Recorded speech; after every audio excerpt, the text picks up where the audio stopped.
Good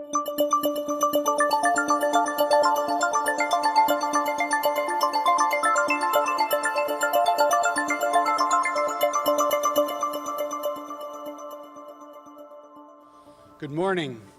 I'm Chuck Vest, President of MIT, and it's my pleasure to welcome all of you to this remarkable session. At a series of dinners I host every year in the President's House here on campus, I tell each and every one of MIT's graduating seniors that their goal should be to leave the world a little better place for their having been here. I know it sounds trite and terribly old-fashioned to them, but the fact is, in the life of Henry Kendall lies proof positive that that is the right goal and that indeed it can be accomplished. For as we stand here at the threshold of a new millennium, the world indeed is a better place for Henry's having been here, and we would all be even better off if he were still here to help us wrestle with our challenges, our plans for a better future, and our efforts to educate tomorrow's leaders. In fact, Henry Kendall was exactly the kind of leader that we will be needing more than ever. An exceptionally talented scientist who never accepted limits on the scope and variety of his professional interests. Revered and effective teacher, and a dedicated and outspoken advocate for policies having planetary reach and profound consequences for the global community he sought to serve. He remains a model for our faculty, a model for our students. We are very fortunate that his legacy remains a central part of the MIT tradition. This is a tradition or a spirit that embraces an appreciation for non-traditional thinking, the flexibility to support new and unproven ideas, the interdependence, respect for the interdependence and cross-fertilization among disciplines, a sense of public service on national and global scales, a commitment to diversity in our programs and in our people, and a fierce dedication to excellence in all that we do. Henry literally embodied each and every one of these qualities and more. Very shortly before his death, I had a very common experience. I got socked in by the fog at Logan Airport.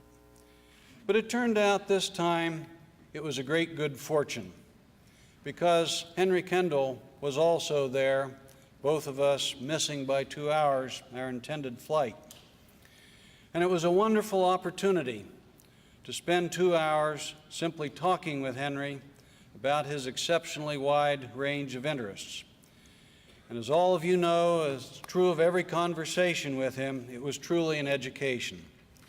His understanding of the world ranged from subatomic physics to issues of the technologies of war and peace, from environmental protection and public health to photography and underwater exploration. It is an indication of Henry's own influence in so many domains that so many distinguished people have come here to MIT today to take part in this tribute to his life and work. On behalf of the Institute, I am proud to welcome all of you to this program. Henry Kendall set the highest possible goals for himself, his students, his colleagues, and the global community he helped to build and that he strove so hard to not only preserve, but to improve. In focusing on the larger issues about which he cared so much, we do more than serve his memory. We also serve our own best interests, and more importantly, the interests of our precious, fragile, and beautiful planetary home. Welcome to Cambridge. Thank you all for joining us today. And now I would like to ask the head of our physics department, Mark Kaster, to come forward. Mark.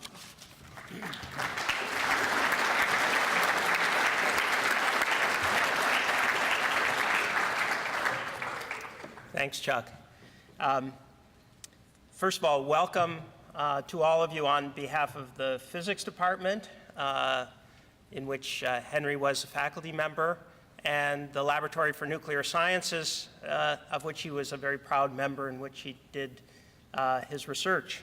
I want to thank Kurt Gottfried and Jerry Friedman and Francis Lowe for organizing what I think we will find to be a fascinating and interesting day, and Isabel Cunha Vasconcelos, who did a lot of the hard work to make this happen. In physics, we love heroes, and Henry was a hero. He was a hero of our department. He was a hero of the Laboratory for Nuclear Sciences. He was a hero of the Union of Concerned Scientists. He was a hero of many others who admired him without any formal connection. In physics, of course, our heroes are the people who break new ground, who are pioneers, who discover things we didn't know and make us think about things in ways we hadn't thought about them before. And Henry certainly did that. Henry was passionate about many, many things. And I think what we're really going to see today are the array of the things that he was passionate about.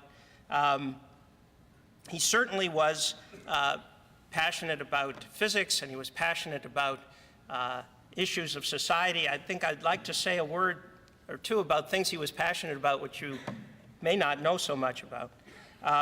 Henry was passionate about education, especially hands-on education. For many years, he taught the freshman laboratory course. Imagine what it was like to be a freshman arriving at MIT and to go into your first mechanics course and told you were going to have a lab, and then you arrive at the lab and here is a Nobel Prize winner to explain to you how things work. It was an amazing experience for these kids. Henry was passionate about young people and about giving graduate students and junior faculty a chance to pioneer the way he pioneered. He was passionate about many things, and he didn't hesitate to tell his department head when he thought the department head was doing the wrong thing or one of his passions was involved. And I learned an awful lot from him because of that. I'm not going to say any more. He always will be one of our heroes, and I think at the end of the day today, if you don't already, you'll see why. So let me now turn the program over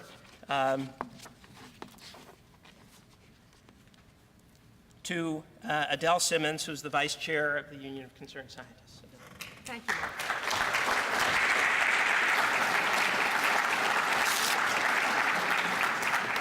Many thanks to Chuck and to Mark for co-hosting this event with UCS. I'd like to welcome all of you here. I am the Vice Chairman of UCS, a position which I took on following Henry's death because I believed so strongly in the importance of what UCS does and wanted to ensure and work to ensure that it remains a strong and powerful voice for issues we care about. UCS was founded at MIT in 1969, and for those of you who don't know, it is a research, policy, and advocacy organization that works on issues that can only be understood if you get the science right. The current focus is on arms control and the environment, and within the environment, particularly climate change and issues relating to agriculture. Henry was the chairman of the Union of Concerned Scientists for 26 years. Every board meeting was for me a seminar I always felt that was especially designed to help me as a college president and then a foundation president as I tried to lead the organizations I was running. Henry always had ideas. He always pushed us to be bolder, to be more courageous, to be more outspoken. His leadership in those meetings was truly extraordinary. And as the big ideas I remember as much as the wonderful stories about his last climb, the Nobel Prize dinner, or his latest dinner in Hollywood. During this time, Henry worked very hard to expand the constituency for the issues he cared about. And 6 years ago, as the climate change issue was beginning to attract public attention and the Endangered Species Act was under threat, the Pew Trust established the National Religious Partnership to bring religious organizations into the environmental movement. Pew asked the Union of Concerned Scientists to serve as its science advisor. One part of the National Religious Partnership Program was an 11-minute video, which we're showing today. It may seem a little dated, but it's the last film with Henry on it. It is a reminder of his willingness to engage diverse audiences and build unusual partnerships for the causes he believed in. And it is a reminder that Henry was always ready to use the media other than the written word or in addition to the written word. And as far as I'm concerned, the concept of James Earl Jones as God is a pretty good one. Thank you. We're going to show the video right now.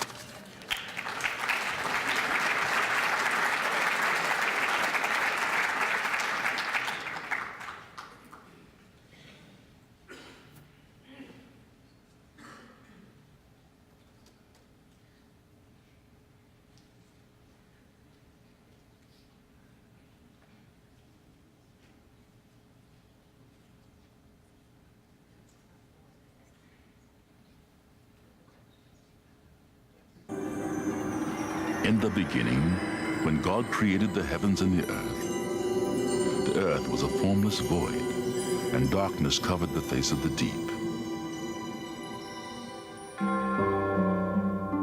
Then God said, "Let there be light," and there was light. And God saw that the light was good. And God separated the light from the darkness. God called the light day, and the darkness night.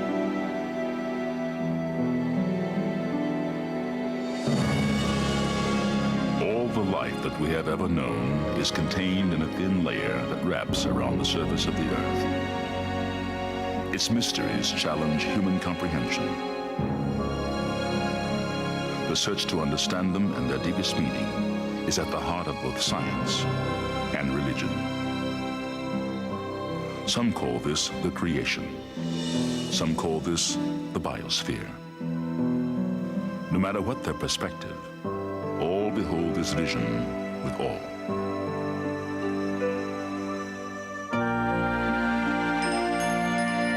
And God said, "Let the waters bring forth swarms of living creatures, and let birds fly above the earth across the dome of the sky." We relate to God through God's handiwork. Nature is God's textbook. It's God's gift to existence. So to read God, we read nature.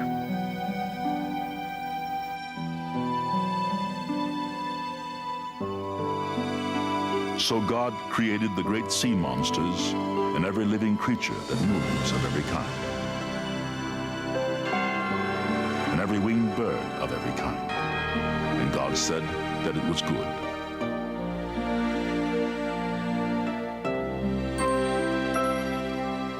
And God made the wild animals of the earth of every kind, and the cattle of every kind, and everything that creeps upon the ground of every kind. And God saw that it was good. The creation, it's something to be deeply valued. It's precious for all of us. And I like to say that it doesn't matter how you view the origin of the creation, you come to the same conclusion. Diversity of life that surrounds us, it's a gift. It's something that was bequeathed to us, and it's something that we bequeath back down onto our descendants.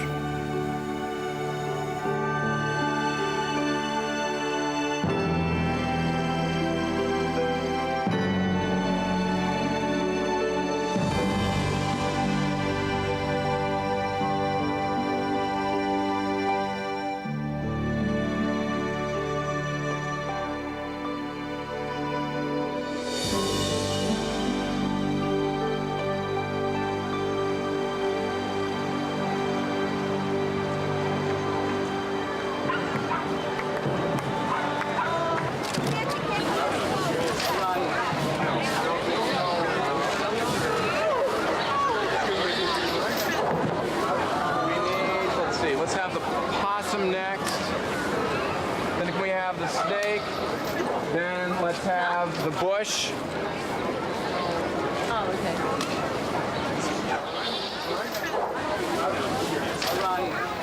When the cathedral first announced that there would be a procession of animals to the altar for blessing, there was a great deal of uncertainty, skepticism, curiosity, and doubt as to how it would be received. But when we opened the great 2-ton bronze doors of the cathedral, there were 4,000 silent people in this great sacred space.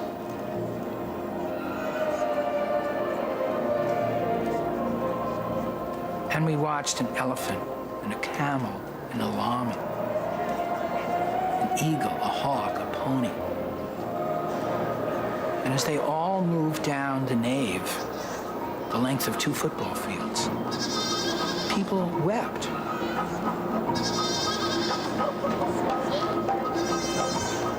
And as nearly as I could understand, people were experiencing a moment of reconciliation.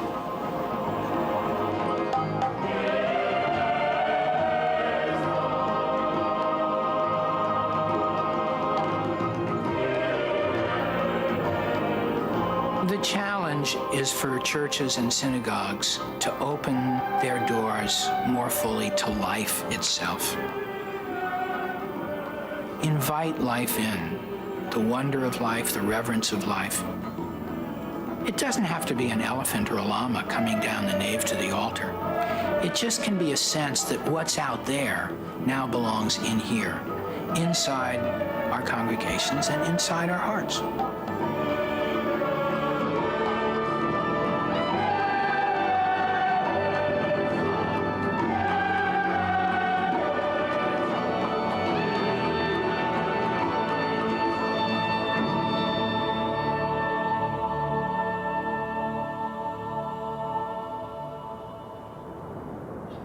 So God created humankind.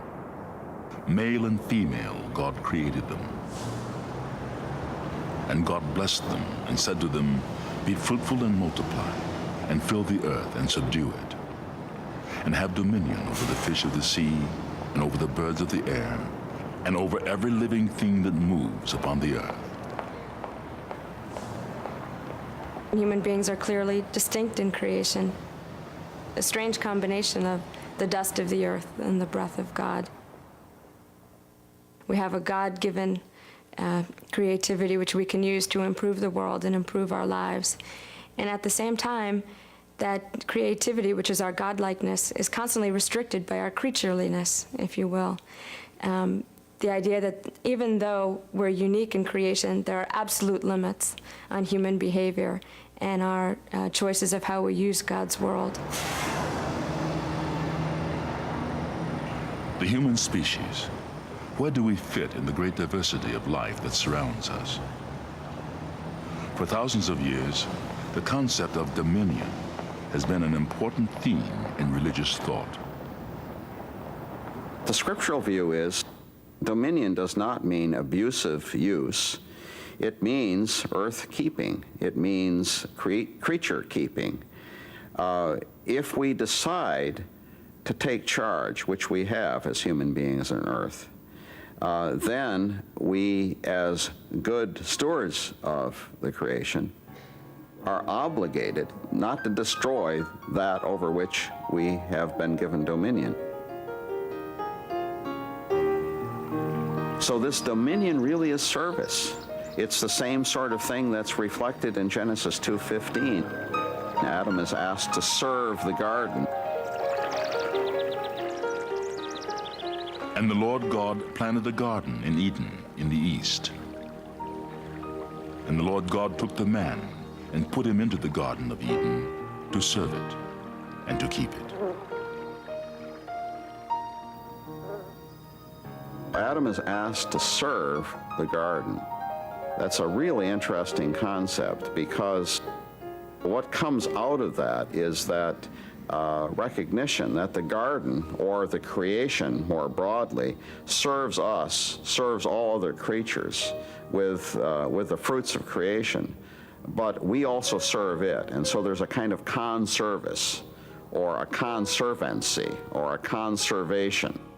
The command is a basic command. It's the first command, you know, to keep the garden and to care for it. And I think that we have to understand that. I mean, it's elemental. I mean, it's there in Genesis before you get the Ten Commandments. Caring for the creation is a fundamental call that the Lord places upon us all.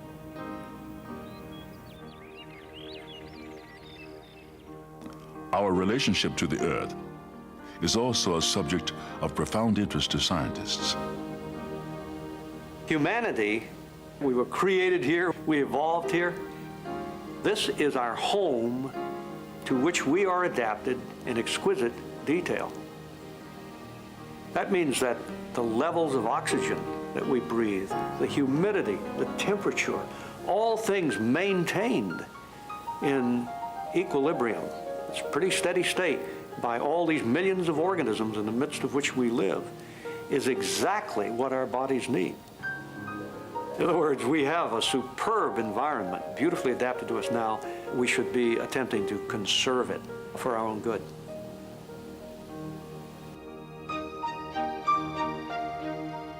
As we better understand how the biosphere protects us, we are realizing that instead of protecting it, we have been altering it at an ever-accelerating pace. This is the first time in the history of people on Earth that we are having a tremendous impact on the entire biosphere of the Earth. We're beginning to appreciate the magnitude of that influence. Never before have we had as many people on Earth. Never before has the use of the resources, the biological resources of the planet been as great as it is now. And the impact that we are having is absolutely astounding and, frankly, quite frightening.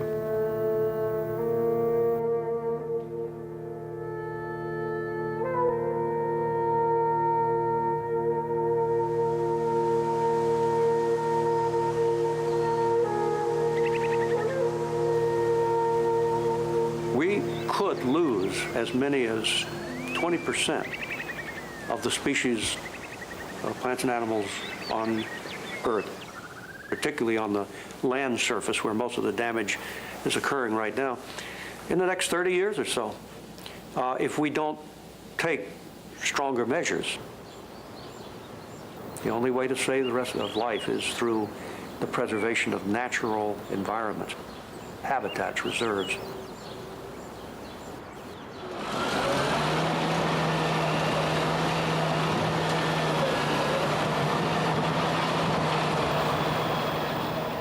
What we need is a much broader recognition of the problems that careless human activities are bringing upon us.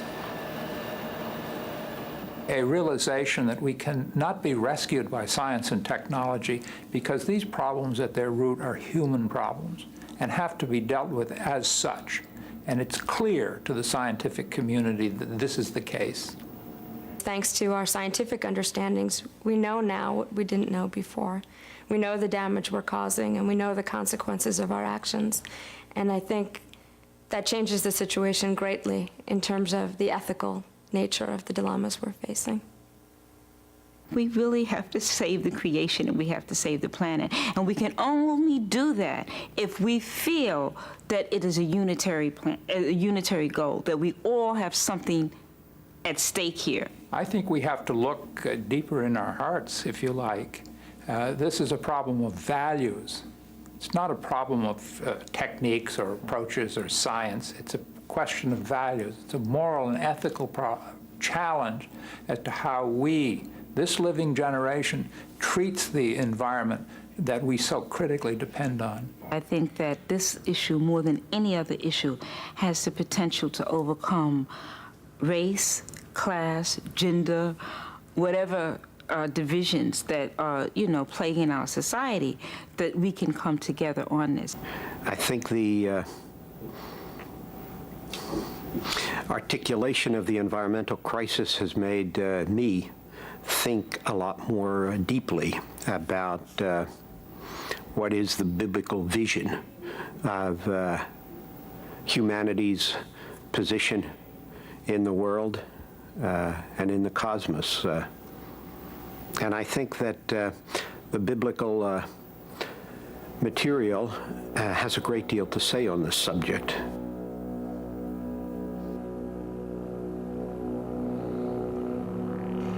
And God said to Noah, "Make yourself an ark, for behold, I will bring a flood of waters upon the earth.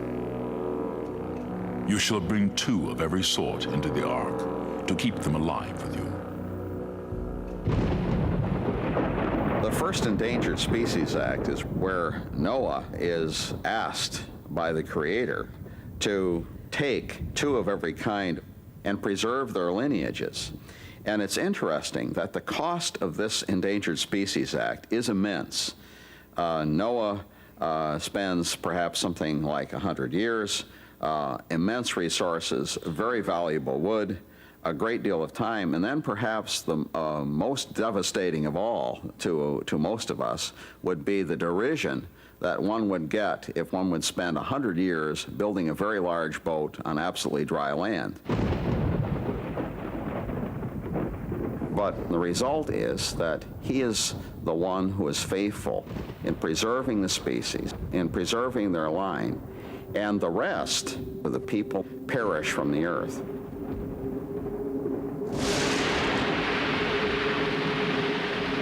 And God said to Noah, "This is the sign of the covenant which I make between me and you and every living creature.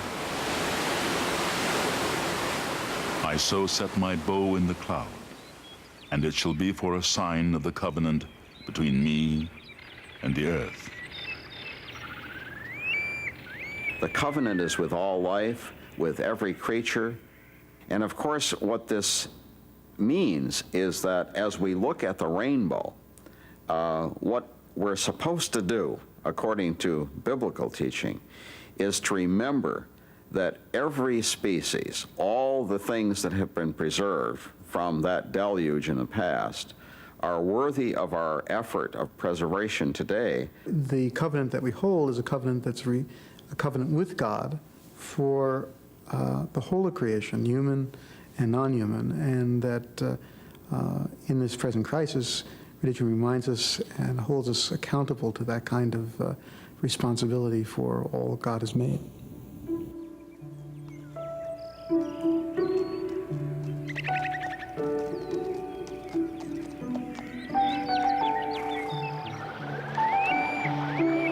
In a certain sense, we conduct a continuing conversation with God as we move through God's creation in the natural world. If that's true somehow, every act which destroys a species circumscribes our conversation with our Creator. The destruction of a species of God's creation is, metaphorically, like tearing a page out of Scripture.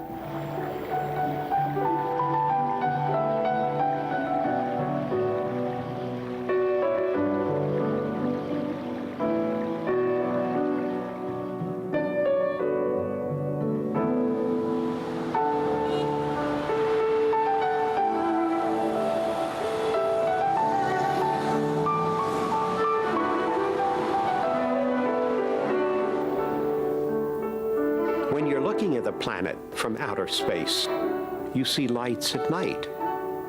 You see clusters of lights in the large cities.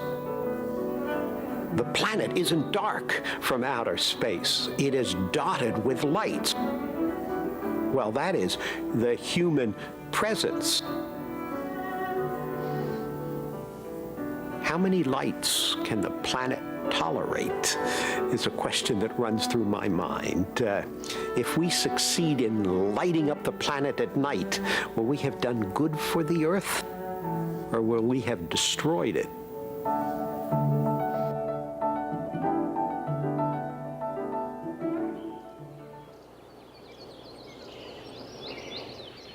Thus the heavens and the earth were finished. So God blessed the seventh day and hallowed it, because on it God rested from all the work done in creation.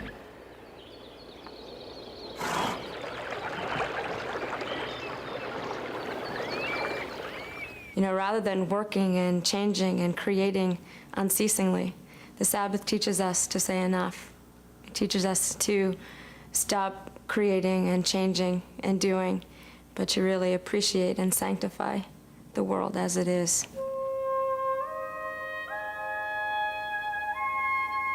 Another aspect of the Sabbath is that the land has a Sabbath of its own. When you enter the land I'm going to give you, the land itself must observe a Sabbath to the Lord. In the 7th year, there shall be a Sabbath of solemn rest for the land. One of the things that we are asked to do in the Scriptures is not relentlessly press creation. That is done through the teaching of the Sabbath not only for human beings, but also the Sabbath for the land. If we relentlessly press the land, then what we do is to interfere with the capacity of the land to restore and rejuvenate itself. If we do that, we begin to erode the very home upon which human life depends.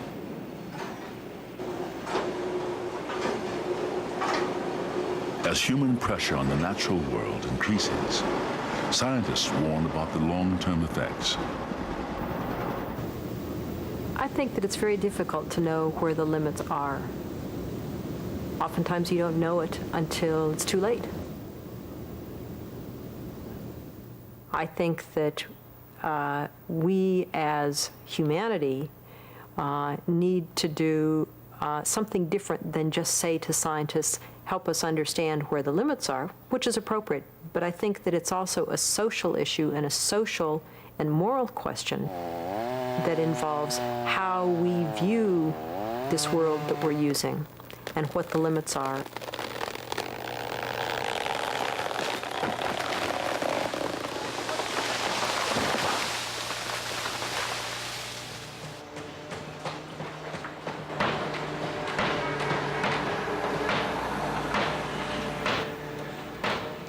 If we're really honest about our own lives, we have not only violated the Sabbath for the earth, but we also have violated the Sabbath for ourselves. We have gotten on what we call the treadmill, the rat race. We spend a lot of time racing around, and there's a necessary first step, and that is we have to scale back in some of our frenzied activity to the point where we can reflect on who we are, why we're here, and where we're going.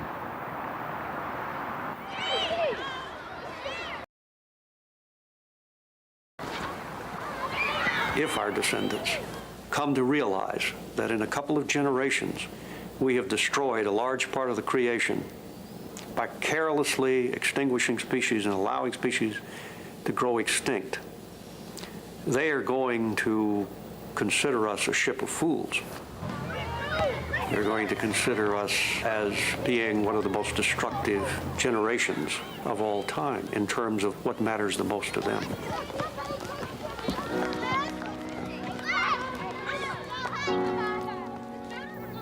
I think there's a growing movement that is accepting this moral responsibility and saying, things aren't right. This is not the way it's supposed to be. What do we do about it?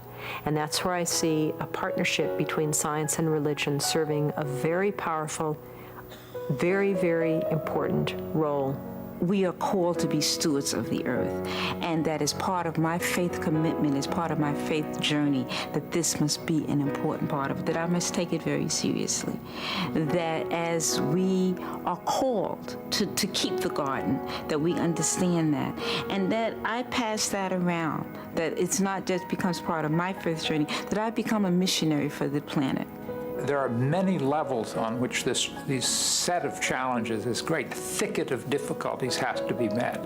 On the individual level, where people realize and accept changes, not necessarily damaging changes, but just a more careful use of resources, recycling, supporting others in recycling, and so forth.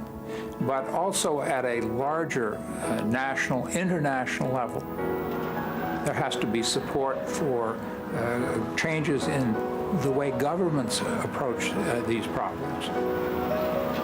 And the support starts at the grassroots.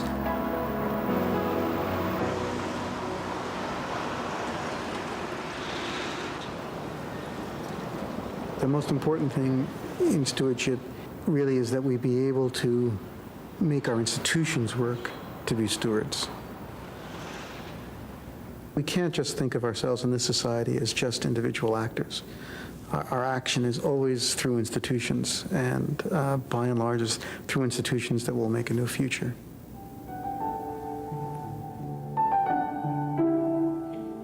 I think we need to remember that everything is a piece of a puzzle, including us, and it's not ours to pull apart. There's a prayer that I love that we say every Sabbath. And it says that even if our own mouths were as full of song as the sea, and our lips as full of praise as the breadths of the heaven, and our eyes as bright as the sun, and our hands as outstretched as the eagles of the sky, and our feet as swift as gazelles, we could not thank you enough. And I think there's an important lesson in that. In some way, all of creation praises God, and every voice in that chorus is needed.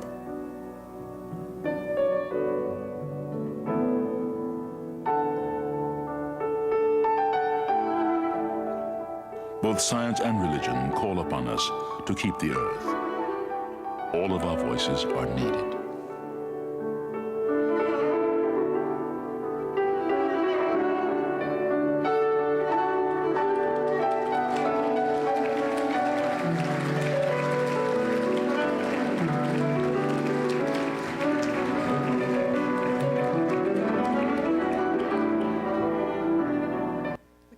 Lights too for the room, I think.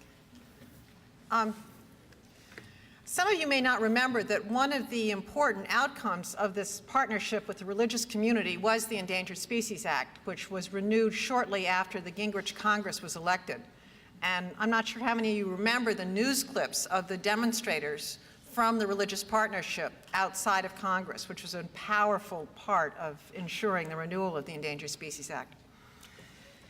You all have Tim Wirth's biography in your program. He's the current head of the United Nations Foundation. He served as a member of Congress for 18 years, including 6 years in the Senate, and was Under Secretary of State for Global Affairs between 1993 and 1997, a new position created by the administration. I've known Tim for years, and what distinguishes him are his values, and the energy and passion with which he pursues the issues that he cares about. And in this, Tim and Henry were much alike.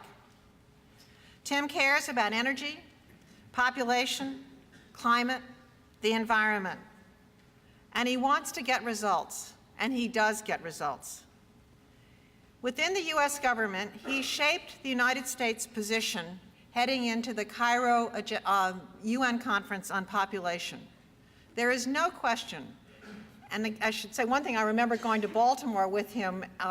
We were both speaking at a Pugwash conference, but there he talked about his last trip to Baltimore, which was to meet with the Catholic leadership in the city. So he too was reaching out to new constituencies. But the result of Cairo has really shifted the way in which all of us think and work towards dealing with the important population issues. Without the US leadership and without Tim's leadership, Cairo would not have happened the way it did, and the US would not have had the position that it did. And Tim did the same thing around the Kyoto agreements. He really worked very hard within the government and also with those of us who are outside the government, advocacy groups, to develop an agenda for Kyoto that was as strong and as powerful and as based in science as possible. Tim knew Henry very well, and he's going to both reflect on his own experiences with Henry and provide a framework for the next series of panels, which will be addressing several of the critical issues of the next decade, issues that were very much a part of Henry's foremost concerns. Tim?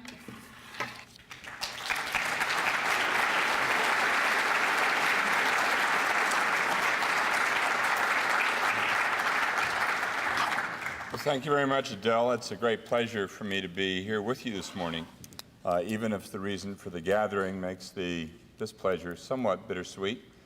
The untimely death of Henry has deprived us of a great and graceful warrior in this struggle for a better world. But we can take credit and great comfort in knowing that Henry Kendall's life will long be remembered, for he was the kind of man that Shakespeare had in mind when he penned the words, "He lives in fame that died in virtue's cause." One of the things I most admired about my friend Henry was his willingness, indeed his determination, to get involved, to do something about problems that so many people are merely content to complain about. Henry wanted science to serve the common man and woman, and he trusted the public's common sense to produce good decisions if scientists gave them an honest picture of reality. When I think back on all that Henry accomplished in the political arena, it's amazing that he found time to do much science. But he was, as you all know, as gifted and indefatigable in the research lab as he was in political organizing, and he was justly recognized for his enormous contributions when he shared the Nobel Prize with Jerry Friedman, who's here this morning, in 1990. Henry was, in short, one of the premier citizen scientists of our age. He was a great friend of ours. We were planning to have him on the Grand Canyon this summer, and we had a great trip anyway, but missed Henry tremendously. Despite my sadness at his death, I'm really honored to be here to memorialize him today, and one of the best ways, I think, to do so is for us to carry on with his work. So in thinking about this morning, I asked myself, what would Henry be doing if he were here? If he were here with us today? I reflected back on the November 1992 UCS statement, a manifesto drafted by Henry entitled World Scientist Warning to Humanity. Signed by some 1,700 of the world's top scientists, UCS warned that, quote, human beings and the natural world are on a collision course. Alas, since this publication, most of these problems have only gotten worse. Global warming, for example, is no longer a theoretical danger. Our best scientists have declared that there is, quote, a discernible human influence on the world's climate, and the consequences are increasingly apparent. Forest loss, too, is accelerating, and scientists recently discovered that the Amazonian rainforest is being destroyed twice as fast as previously thought. Ominous news, considering the current global rate of loss will leave the planet with no rainforest at all by the year 2050. The GEO 2000 report, released last month by the United Nations Environment Program, draws an equally disturbing conclusion about species loss. 25% of the world's mammal species and 11% of bird species are at significant risk of total extinction. And as for water, the shortages Henry warned about in 1992 have now become, in UNEP's words, a full-scale emergency. If present trends continue, 2 out of every 3 persons on Earth will live in water-stressed conditions by 2025. To be sure, there has been progress. Thanks to the Montreal Protocol, fewer CFCs are being produced around the world than in 1992, and a complete phase-out is scheduled for 2010. Yet even this good news is compromised by the fact that the ozone layer won't return to normal till at least 2050. Likewise with population. Global growth rates have fallen significantly since 1992. Humanity is now growing by 77 million a year rather than 100 million. Nevertheless, even the most optimistic foresee at least 8 billion humans on the Earth before population stabilizes around 2050. That's sobering considering that ecosystems already are stretched by today's 6 billion people. There's been some progress as well on greenhouse gas emissions. DuPont recently startled a skeptical world by announcing that the company would reduce its emissions by 65% by the year 2010. 65%. United Technologies has announced 25%.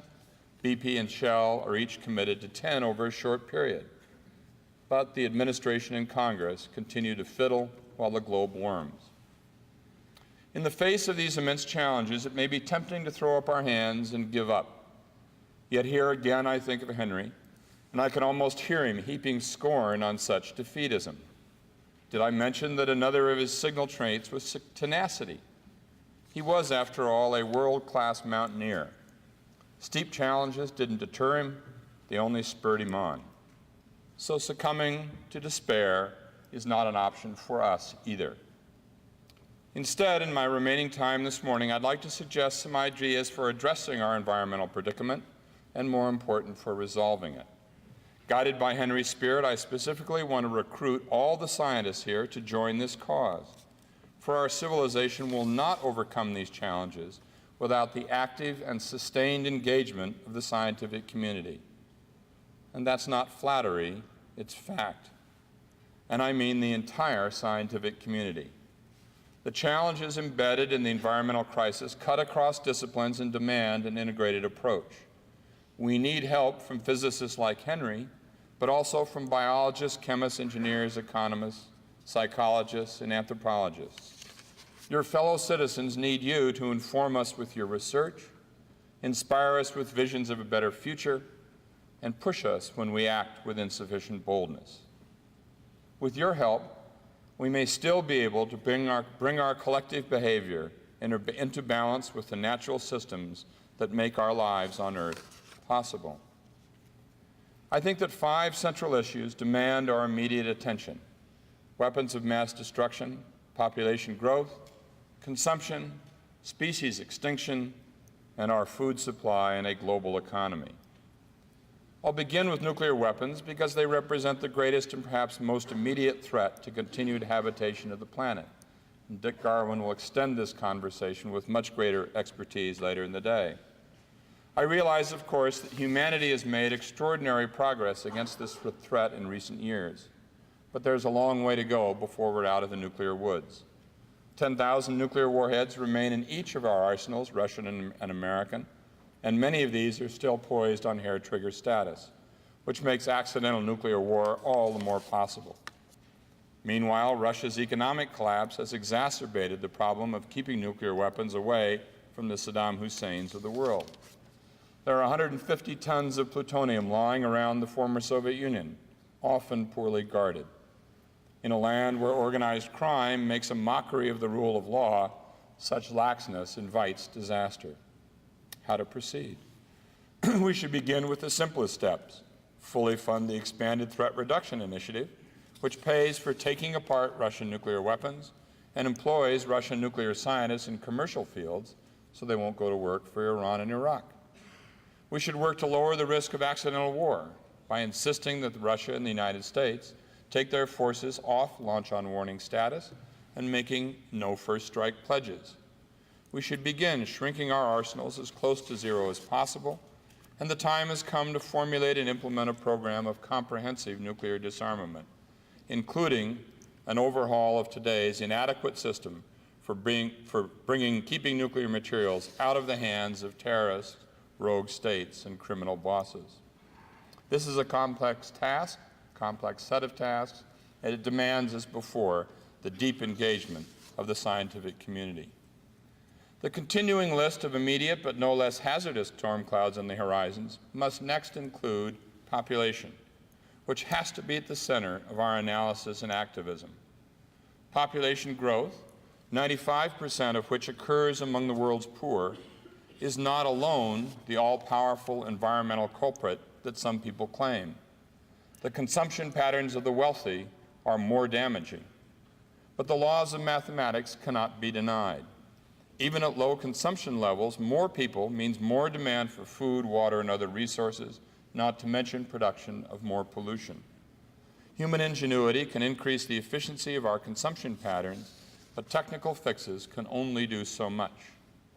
If we want a habitable planet in the 21st century, population stabilization is essential. Nevertheless, most politicians dodge this issue, as do most major environmental groups, because to talk about population, you have to talk about two of the most controversial subjects around, religion and sex. Our government used to seriously address population. In the early 1970s, then Congressman George Bush chaired the Population Caucus in the House of Representatives and was known affectionately to his colleagues as Rubbers Bush. That is true. By the time Mr. Bush served in the Reagan White House and ran for president, however, he had changed his tune entirely. His about-face is typical of countless other good leaders who know better but have shrunk back in fear of the Catholic Church and other opponents of abortion, even though those opponents are nowhere near as numerous or powerful as politicians think. The irony is, the Catholic Church as an institution has done so much to help disadvantaged people around the world, yet the unintended result of its population stance is to counteract that legacy. Let me emphasize that in urging attention to population, neither I nor anyone else seriously engaged with the issue is proposing to force birth control, much less abortions, on the world's women. Quite the contrary.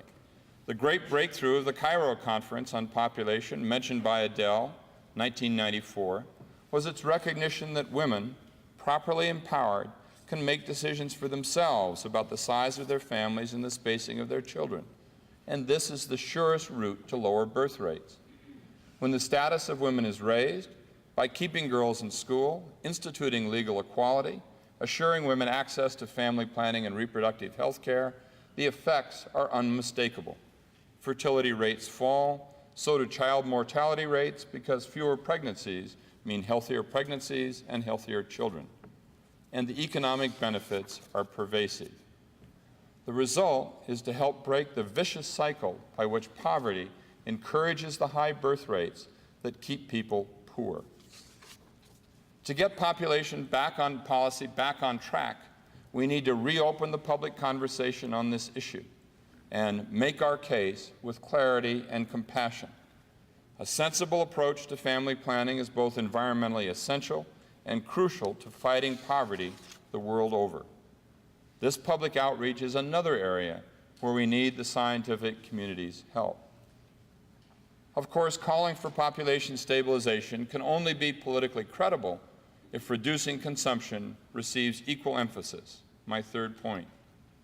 The GEO 2000 report calls for a 10-fold reduction in resource consumption in industrialized countries in order to free up environmental space needed by environmental nations fleeing poverty. I believe that we can achieve that 10-fold reduction and without degrading living standards. But this will require strong leadership from government, fundamental reforms of our economic system, major shifts in consumer and corporate behavior, and again, effective and sustained input from the scientific community. The first step is efficiency, not doing without, but doing with less. In his new book, Cool Companies, former Assistant Secretary of Energy Joe Romm documents how such firms as 3M, Xerox, and Compaq are fattening their bottom lines while sharply reducing their greenhouse gas emissions, simply by improving energy efficiency. Another new book, Natural Capitalism, co-authored by Amory Lovins of the Rocky Mountain Institute, describes literally hundreds of existing technologies that increase efficiency not only in energy, but also water, construction, transportation, and agriculture, indeed virtually all aspects of our society. Improving efficiency is essential because it buys us time to develop alternative technologies and get them up and running. We can do simple things like regularizing efficiency standards across the OECD countries, and helping highlight the best practices of leading international companies like BP, 3M, and ABB. We can pull technology in markets, as we once did for computers, by requiring that governments purchase cars only if they're powered by hybrid electric or fuel cells.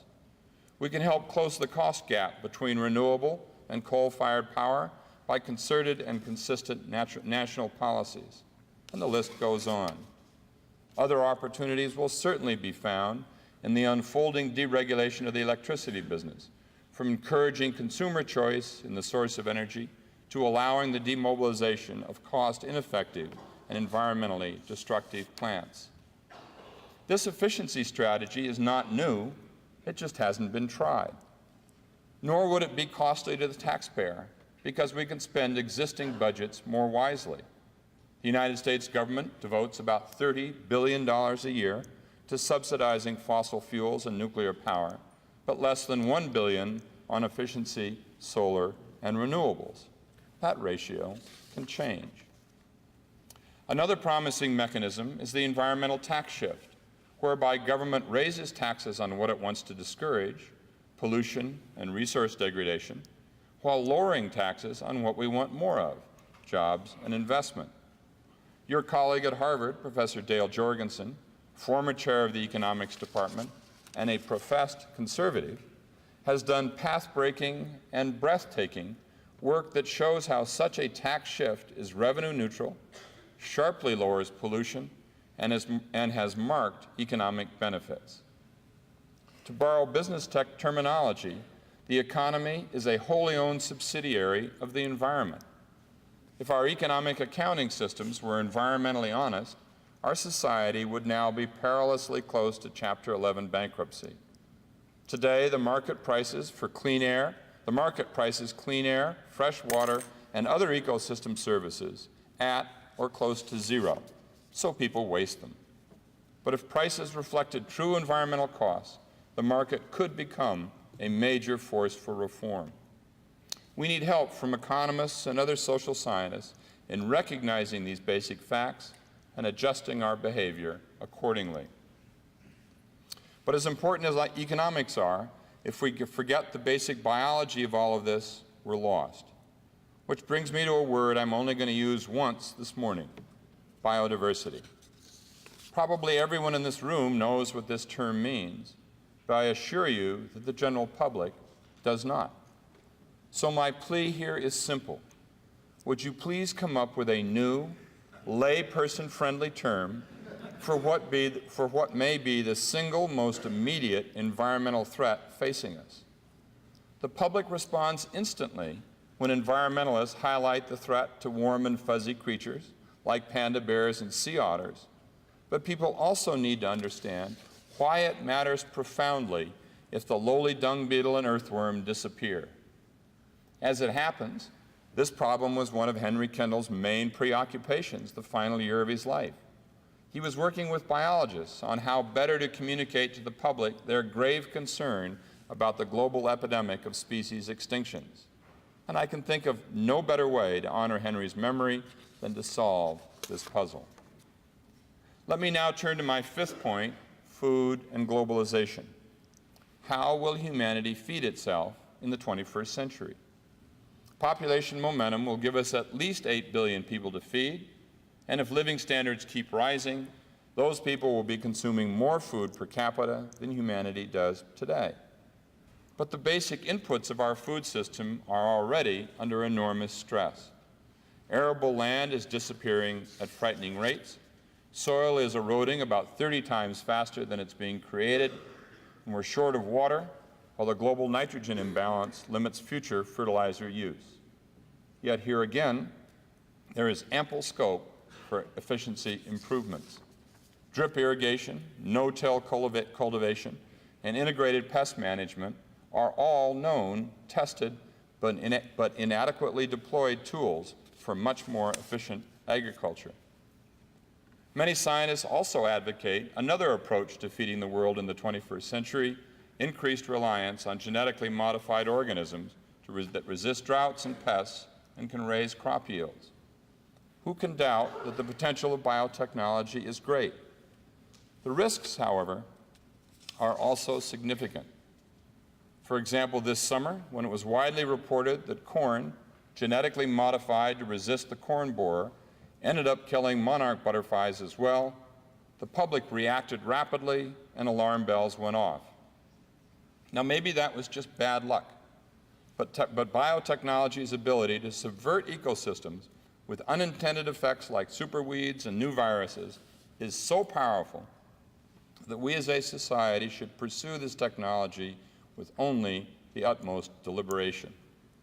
That means that, at a minimum, that all biotechnology innovations must undergo thorough, long-term testing by the proper authorities before being released on the environment.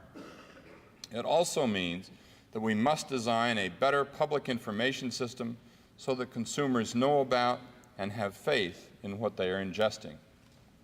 These issues will surely be debated next month before the World Trade Organization. The WTO is one of the central institutions of globalization, and its upcoming meeting in Seattle may well be one of the defining moments in the struggle to define how globalization should operate. Like biotechnology, globalization has great potential both to help and to harm. Genuinely free trade can lower costs and protect the world from the protectionism that contributed to the Great Depression. Sensible deregulation can do away with unwise subsidies. But globalization does not deserve support if it does not serve basic values of our civilization, including respect for democracy, equality, and the environment. And here's where the WTO appears to be falling short. In August, the WTO ruled that the European Union must drop an 11-year ban on U.S. beef treated with hormones or face sanctions. The United States has also complained to the WTO about Europe's resistance to genetically modified food, calling that resistance irrational. But why shouldn't the Europeans be able to question genetically modified food? If we do not deal openly and rapidly with the issue of labeling and public information, the backlash to any genetic modification can become so great as to derail any of the benefits of the new revolution in biology, and we'll still have to feed more than 8 billion people. Again, your help here is needed, and needed now. This is one of the immediate, visible, and pressing challenges of globalization. The market has a vital role to play in the environmental transition, but our governments have to keep the market environmentally honest. We cannot allow the agendas of commercial interests alone to trump all other considerations. The truth is, everyone can make plenty of money in the environmental transition if we just use our heads. In a world where 1 out of every 4 people live on less than $1 a day, and unemployment is at historically high levels, even in wealthy societies in Europe and Japan, economic revitalization is essential to environmental progress. Average people want to do the right thing environmentally, but no one can be expected to starve today to save the environment for tomorrow. Luckily enough, they don't have to.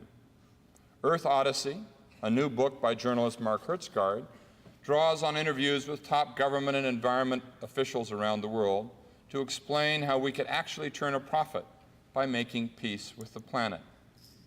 Following the digital revolution, the next great change will be the global Green Deal, to environmentally retrofit civilization from top to bottom and trigger another great economic boom, a huge source of jobs and profits to workers and companies throughout the world.